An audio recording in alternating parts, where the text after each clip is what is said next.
Hey guys welcome back to our YouTube channel Kirik Adda. ನಾನು ನಿಮ್ಮ VK. ಇವತ್ತಿನ ಮುಖ್ಯವಾದ ವಿಷಯ ಏನಂದ್ರೆ ಇವತ್ತು ಸ್ಯಾಟರ್ಡೆ ಡಬಲ್ ಹೆಡರ್ ಮ್ಯಾಚ್. ಇವತ್ತು ಮೊದಲನೇ ಪಂದ್ಯ ಬಂದು ಆರ್-ಸಿ-ಬಿ ವರ್ಸಸ್ ಡಿ-ಸಿ, ಎರಡನೇ ಪಂದ್ಯ ಬಂದು ಎಸ್-ಆರ್-ಎಚ್ ವರ್ಸಸ್ ಸಿ-ಎಸ್-ಕೆ. 4 ಮುಖ್ಯ ಪ್ರಮುಖ ತಂಡಗಳು ಇವತ್ತು ಆಡ್ತಿದೆ ಅಂತ ಹೇಳ್ಬೋದು. ನಮ್ಮ ಪಾಯಿಂಟ್ಸ್ ಟೇಬಲ್ ನೋಡೋದಾದ್ರೆ ಆರ್-ಸಿ-ಬಿ 2ನೇ ಪ್ಲೇಸಲ್ಲಿದ್ದು, ಡಿ-ಸಿ 5ನೇ ಸ್ಥಾನದಲ್ಲಿದ್ದು, ಎಸ್-ಆರ್-ಎಚ್ ಕೂಡ ಅದ್ರ ಕೆಳಗಡೆನೇ ಇದ್ದು, ಸಿ-ಎಸ್-ಕೆ 7th ಪ್ಲೇಸಲ್ಲಿದೆ. ಸಿ-ಎಸ್-ಕೆ ಲಾಸ್ಟ್ 2 ಮ್ಯಾಚಲ್ಲಿ ಗೆದ್ದು ಕಮ್‌ಬ್ಯಾಕ್ ಮಾಡ್ತಿದೆ. ಇನ್ನು ಆರ್-ಸಿ-ಬಿ ನೋಡೋದಾದ್ರೆ 5 ಮ್ಯಾಚಲ್ಲಿ 1 ಮ್ಯಾಚ್ ಸೋತು ಬಲಿಷ್ಠವಾಗಿ ಕಾಣಿಸ್ಕೊತಿದೆ, ಟಾಪ್ 2 ಅಲ್ಲಿ ಕೂತಿದೆ. ಇನ್ನು ಡಿ-ಸಿ ಮೊದಲನೇ 2 ಮ್ಯಾಚು ಚೆನ್ನಾಗಿ ಆಡಿ ಗೆದ್ರು.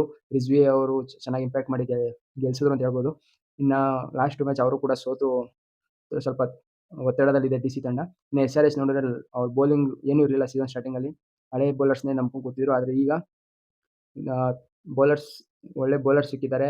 ಡೊಮೆಸ್ಟಿಕ್ ಬೌಲರ್ಸು ಪ್ರಫುಲ್ಲು ಚೆನ್ನಾಗಿ ಇಂಪ್ಯಾಕ್ಟ್ ಮಾಡಿದ್ದಾರೆ. ಈಗ ಲಾಸ್ಟ್ ಮ್ಯಾಚು ಬಲಿಷ್ಠವಾದ ಆರ್-ಆರ್‌ನ ಕಟ್ಟಾಕಿ ಗೆದ್ದು ಒಳ್ಳೆ ನಾವು ಇನ್ನ ರೇಸಲ್ಲಿ ಇದೀವಿ ಅಂತ ತೋರಿಸ್ಕೊಟ್ಟಿದ್ದಾರೆ. ಇನ್ನು ಮೊದಲನೇ ಮ್ಯಾಚ್ ನೋಡೋದಾದ್ರೆ ಡಿ-ಸಿ ವರ್ಸಸ್ ಆರ್-ಸಿ-ಬಿ. ಇಲ್ಲಿ ಪ್ರಮುಖ ಬದಲಾವಣೆಗಳು ನೋಡಿದ್ರೆ ಆರ್-ಸಿ-ಬಿ ಕಡೆ ಏನು ಕಾಣಿಸ್ತಾ ಇಲ್ಲ. ಆರ್-ಸಿ-ಬಿ ಗೆದ್ದು ಬಲಿಷ್ಠವಾಗಿ ಹೋಮ್ ಗ್ರೌಂಡಲ್ಲೇ ಚೆನ್ನಾಗಿ ಗೆದ್ದಿದ್ದಾರೆ. ಹ್ಯಾಟ್ರಿಕ್ ಗೆಲುವನ್ನು ಸಾಧಿಸಿದ್ದಾರೆ ಹೋಮ್ ಗ್ರೌಂಡಲ್ಲಿ. ಯಾವುದೇ ಬದಲಾವಣೆ ನನಗೆ ಕಾಣಿಸ್ತಿಲ್ಲ. ಮಾಡಬೇಕು ಅಂತಲೂ ಯಾವುದೂ ಇಲ್ಲ, ಯಾವುದೂ ಕೊರತೆ ಇಲ್ಲ. ಸಾಲ್ಟು ಚೆನ್ನಾಗಿ ಆಡ್ತಿದ್ದಾರೆ. ಏನಂತ ಚೇಂಜ್ ಮಾಡಬೇಕು ಒಂದು ಮ್ಯಾಚ್ಗೆ ಅಂತ ಏನಿಲ್ಲ. ಇನ್ನು ಕೊಹ್ಲಿ ಹುಷಾರಿಲ್ಲದ ಕಾರಣ ಇಂಪ್ಯಾಕ್ಟ್ ಪ್ಲೇಯರ್ ಆಗಿ ಬಂದಿರೋ, ಆದರೆ ಈ ಮ್ಯಾಚಲ್ಲಿ ಬರೋಲ್ಲ.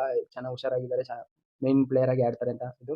ಇನ್ನು ಮೈನ್ ಇವತ್ತಿನ ಬರ್ತ್ಡೇ ಬಾಯ್ ಆಪೋಸಿಟ್ ಟೀಮಲ್ಲಿರೋ ಡಿ-ಸಿ ಕರ್ನಾಟಕದ ಲಯನ್ ಕೆ.ಎಲ್. ರಾಹುಲ್ ಅವ್ರಿಗೆ ಅವ್ರ ಬರ್ತ್ಡೇ ಸ್ಪೆಷಲ್ ಎಲ್ಲಿ ಕಾಂತಾರ ಪಾರ್ಟ್ 2ನ ಸೆಲೆಬ್ರೇಷನ್ ಮಾಡ್ತಾರೋ ಅಂತ ನೋಡಬೇಕು. ನಮ್ಮ ಕನ್ನಡಿಗರಾಗಿ ನಮ್ಮ ಆಸೆ ಏನಂದ್ರೆ ರಾಹುಲ್ ಚೆನ್ನಾಗಿ ಆಡಲಿ, ಆದರೆ ಆರ್-ಸಿ-ಬಿ ಗೆಲ್ಲಿ ಅಂತ ನಮ್ಮ ಆಶಯ. ಇನ್ನು ಡಿ-ಸಿ ಕಡೆಯಾಗಿ ಏನಾರ ಚೇಂಜಸ್ ನೋಡೋದಾದ್ರೆ ರಿಜ್ವಿ 2 ಮ್ಯಾಚಿಂದ ಆಡಿಲ್ಲ ಚೆನ್ನಾಗಿ, ಅದು ಚೇಂಜ್ ಮಾಡಲ್ಲ, ಪರವಾಗಿಲ್ಲ. ಯಾರು ಅಂತ ಅವ್ರಿಗಿಂತ ಬಲಿಷ್ಠವಾಗಿ ಯಾರು ಕಾಣಿಸ್ತಿಲ್ಲ, ಇನ್ನೊಂದು ಚಾನ್ಸ್ ಕೊಡ್ತಾರೆ ಅಂತ ಅನ್ಸುತ್ತೆ. ಇನ್ನು ಅವ್ರ ಕಡೆ ಮೈನ್ ಆಗಿ ಬೌಲಿಂಗ್ ಅಟ್ಯಾಕ್ ಇರೋದು ಸ್ಪಿನ್ನರ್ಸ್ ಕುಲ್ದೀಪ್ ಯಾದವ್ ಮತ್ತು ಅಕ್ಷರ್ ಪಟೇಲ್. ಅವರು ಆರ್-ಸಿ-ಬಿ ಮೈನ್ ಬ್ಯಾಟರ್ ಆಗಿರೋ ರಜತ್ ಪಟ್ಟಿದಾರ್ ಸ್ಪಿನ್ಗೆ ಚಿಚ್ತಾ ಇರೋ ಅವ್ರ ಮಧ್ಯೆ ಬ್ಯಾಟಲ್ ನೋಡಬೇಕು ಹೆಂಗಿರುತ್ತೆ ಅಂತ. ಇನ್ನು ಲುಂಗಿ ಹೆಂಗಿಡಿ ಸ್ಲೋವರ್ ಒನ್ನಲ್ಲಿ ಭಾರಿ ಇಂಪ್ಯಾಕ್ಟ್ ಮಾಡ್ತಿದ್ದಾರೆ ಈ ಸೀಸನಲ್ಲಿ. ಇನ್ನು ಟಿ ನಟರಾಜನು ಸೈಕಾಗಿ ಬೌಲಿಂಗ್ ಮಾಡ್ತಾರೆ.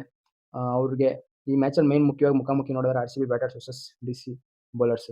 ಇವರೇ ಇಂಪ್ಯಾಕ್ಟ್ ನೋಡಿದ್ರೆ ಆರ್-ಸಿ-ಬಿ ಚಿನ್ನಸ್ವಾಮಿ ಸ್ಟೇಡಿಯಮಲ್ಲಿ ಆರ್-ಸಿ-ಬಿ ಈ ಸೀಸನಲ್ಲಿ 3 ಮ್ಯಾಚ್ ಗೆದ್ದು ಅಂಡರ್ ಸ್ಟ್ರೈಕ್ ರೇಟ್ ಮೇಂಟೈನ್ ಮಾಡ್ತಿದ್ದಾರೆ. ಇವತ್ತು ಸ್ಪೆಷಲ್ ಮುಖ್ಯವಾದ ಏನಂದ್ರೆ ಮಧ್ಯಾಹ್ನ ಮ್ಯಾಚು ಗ್ರೀನ್ ಬಟ್ಟೆ ಬರ್ತಾರೆ. ಗ್ರೀನ್ ಡ್ರೆಸ್ಸಲ್ಲಿ ಗೆದ್ದಿರೋ ಸೀಸನಲ್ಲಿ ಆರ್-ಸಿ-ಬಿ ಪ್ಲೇ ಆಫ್ ಹೋಗಿದೆ. ಲಾಸ್ಟ್ ಸೀಸನ್ ಕಪ್ ಕೂಡ ಗೆದ್ದಿದೆ. ಇದು ಸೀಸನ್ಗೆ ಹೆಂಗೆ ಇಂಪ್ಯಾಕ್ಟ್ ಮಾಡುತ್ತೆ ಅಂತ ಕಾದು ನೋಡಬೇಕು. ಇನ್ನು ಲಾಸ್ಟ್ ಸೀಸನ್ದು ಡಿ-ಸಿ ಅವರು ಆರ್-ಸಿ-ಬಿ ಬಂದು ಗೆದ್ದು ರಾಹುಲ್ ಗೆದ್ದು ಸೆಲೆಬ್ರೇಷನ್ ಮಾಡಿ ಕಾಂತಾರ ಸೆಲೆಬ್ರೇಷನ್ ಮಾಡಿ ಹೋಗಿದ್ರು. ಮತ್ತೆ ನಾವು ಅವ್ರು ವಾಪಸ್ ಕೊಟ್ಟಾಗಿದೆ ಅವ್ರ ಗ್ರೌಂಡಲ್ಲಿ ಹೋಗಿ. ಈ ಸೀಸನಲ್ಲಿ ಯಾರು ಸೆಲೆಬ್ರೇಟ್ ಮಾಡ್ತಾರೆ ಅಂತ ಕಾದು ನೋಡೋಣ. ಇನ್ನು ಈ ಮ್ಯಾಚ್ನ ಪ್ರೆಡಿಕ್ಷನ್ ಬಗ್ಗೆ ನೋಡಿದರೆ ಆರ್-ಸಿ-ಬಿ ಗೆಲ್ಲುತ್ತೆ ಅಂತ ಒಂದು ಗಟ್ ಫೀಲ್ ಅನಿಸ್ತಿದೆ. 3:30 ಮ್ಯಾಚ್ ಇರೋದು. ಟಾಸ್ ಗೆದ್ದವರು ಚೇಸಿಂಗೇ ಮಾಡ್ತಾರೆ. ಗಿವ್ ಏನು ಇಂಪ್ಯಾಕ್ಟ್ ಮಾಡಲ್ಲ. ಯಾರು ಬೇಕಾದ್ರೂ ಕೂಡ ಗೆಲ್ಬೋದು. ಟಾಸ್ ಯಾವುದೇ ಇಂಪ್ಯಾಕ್ಟ್ ಮಾಡಲ್ಲ ಅಂತ ಅನಿಸ್ತಿದೆ. ಇನ್ನು ಈ ಮ್ಯಾಚ್ ಬಗ್ಗೆ ಏನಿದೆ ನಿಮ್ಮ ಅನಿಸಿಕೆಗಳು ಕಮೆಂಟ್ ಮಾಡಿ ಗೈಸ್. ಇನ್ನು ಎರಡನೇ ಮ್ಯಾಚ್ ಬಗ್ಗೆ ನೋಡಿದರೆ ಮುಖ್ಯವಾಗಿ ಸಿ-ಎಸ್-ಕೆ ವರ್ಸಸ್ ಎಸ್-ಆರ್-ಎಚ್. ಸಿ-ಎಸ್-ಕೆ ಸೋತೆ ಹೋದ್ರು ಅಷ್ಟೇ ಕತೆ ಮುಗೀತು ಅನ್ನೋ ರೇಂಜ್ ಇದ್ದಾಗ ಅವರು ಗೆದ್ದು ಕಮ್‌ಬ್ಯಾಕ್ ಮಾಡ್ತಿದ್ದಾರೆ, ಚೆನ್ನಾಗಿ ಆಡ್ತಿದ್ದಾರೆ ಇವಾಗ. ಇನ್ನು ಅವ್ರಿಗೆ ಮೇನ್ ಎದುರಾಳಿಗಳು ಎಸ್-ಆರ್-ಎಚ್. ಅವರು ಕೂಡ ಅಷ್ಟೇ ಒಂದು ಮ್ಯಾಚಲ್ಲಿ ಎದ್ದೇಳೋದು, ಒಂದು ಮ್ಯಾಚ್ ಬೀಳೋದು ಆಗಿದೆ ಅವ್ರದ್ದು. ಇನ್ನು ಇವಾಗ ಕ್ಲಾಸನ್ ಒಳ್ಳೆ ಫಾರ್ಮಲ್ಲಿದ್ದಾರೆ. ನಿತೀಶ್ ಕುಮಾರ್ ರೆಡ್ಡಿ ಒಳ್ಳೆ ಫಾರ್ಮಲ್ಲಿ ಬಂದವ್ರೆ.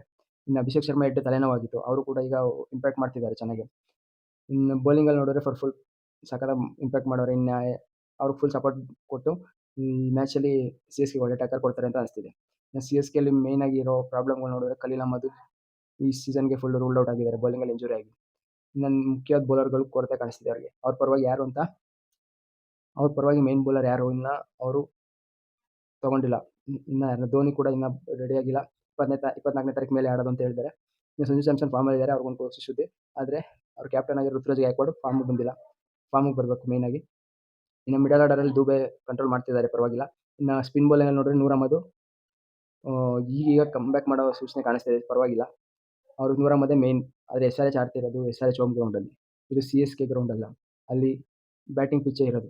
ಒಂಚೂರು ಯಾಮಾರಿದ್ರು ಎಸ್-ಆರ್-ಎಚ್ ಹೈಯೆಸ್ಟ್ ರನ್ ಇವ್ರ ಮೇಲೆ ಕಲೆ ಹಾಕ್ಬೋದು ಅನಿಸುತ್ತೆ.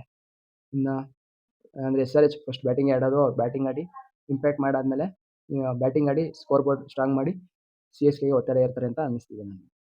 ನನ್ನ ಪ್ರಕಾರ ಈ ಮ್ಯಾಚ್ ಕೂಡ ಎಸ್-ಆರ್-ಎಚ್ ಈಸಿಯಾಗಿ ಗೆಲ್ತಾರೆ ಅಂತ ಅನಿಸ್ತಿದೆ. ಮೊದಲನೇ ಮ್ಯಾಚ್ ಆರ್-ಸಿ-ಬಿ ಗೆಲ್ಲುತ್ತೆ ಅಂತ ನನ್ನ ಪ್ರೆಡಿಕ್ಷನ್ ಗೈಸ್.